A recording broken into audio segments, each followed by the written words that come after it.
बिस्मिल्लाहिर्रहमानिर्रहीम। अस्सलाम वालेकुम रिस्पेक्टेड टीचर्स। उम्मीद है आप सब खैर आफियत से होंगे। नए डोमेन के साथ हाजिर हूँ इंशाल्लाह। आज हमारा जो टॉपिक है वो हम जो डिस्कस करेंगे, आज हम करेंगे चाइल्ड डेवलपमेंट के ऊपर डिस्कस करेंगे।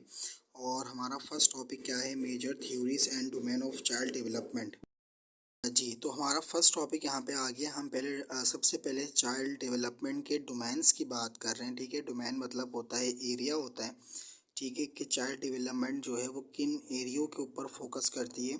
तो डिफरेंट बुक्स के अंदर डिफरेंट डोमेन थे। किसी बुक्स के अंदर 3 डोमेन थे, किसी में 4 थे। तो हमने यहाँ पे 4 डोमेन लिए हैं। किसी भी चाइल्ड डेवलपमेंट के 4 डोमेन होते हैं।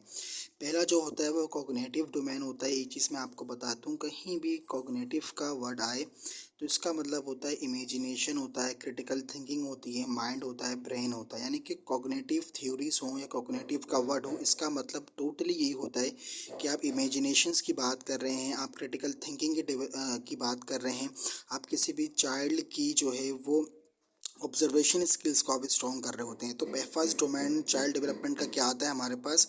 पहले आता है कॉग्निटिव आती है, फैक्टर्स आते हैं। ठीक है, तो उसके कॉग्निटिव के अंदर इमेजिनेशन का प्रोसेस होता है। ठीक है, क्रिटिकल थिंकिंग डेवलप होती है, प्रॉब्लम सॉल्विंग होती है, रीजनिंग होती है, मेमोरी स्किल डेवलपमेंट होती है। ठीक है, रीजनिंग की अगर हम बात कर रहे हैं तो लॉजिकल रीजनिंग भी इसके अंदर जो है वो आ सकती है। दूसरा डोमेन हमारे पास क्या होता है? वो लैंग्वेज का होता है। लैंग्वेज के अंदर वोकैबलरी होती है, टॉकिंग आती है, इंटरप्रेटिंग साउंड्स आते हैं, राइट, डिफरेंट इसमें लैंग्वेज स्किल्स आती हैं। यानी कि चाइल्ड डेवलपमेंट जो लैंग्वेज का डोमेन होता है इसके अंदर वो वोकैबलरी जो है वो लर्न करता है, तो बोलना सीखता है, वर्ड्स की अदायगी सीखता है, राइटिंग सीखता है, और जो है वो डिफरेंट साउंड को क्या करता है, वो फील करता है या सीखता है। उसके बाद फिजिकल चीज़ आती है, फिजिकल डोमेन हमारे पास आती है। फिजिकल के अंदर बैलेंस है, हम फाइन मोटर स्किल्स आती हैं, हैंड आइज कोऑर्डिनेशंस आती है, ग्रोथ और डेवलपमेंट आती है। अगेन कह रहा हूँ, ग्रोथ और डेवलपमेंट बहुत फ़र्क है। आगे जाके इनका एक सवाल भी आया हुआ है कि ग्रोथ और डेवलपमेंट्स को आप कंपेयर करें आपस के अंदर।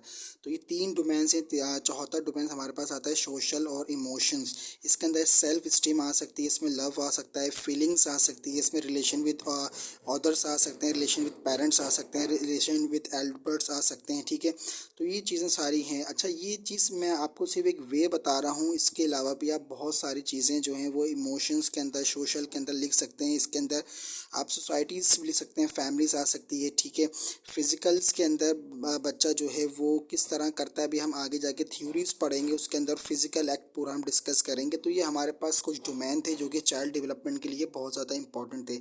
इंशाल्लाह इसके सेकंड पार्ट में हाजिर होंगे जिसके अंदर हम थ्योरीज डिस्कस करेंगे। अपना ख्याल रखिएगा। अस्सलाम वालेकुम।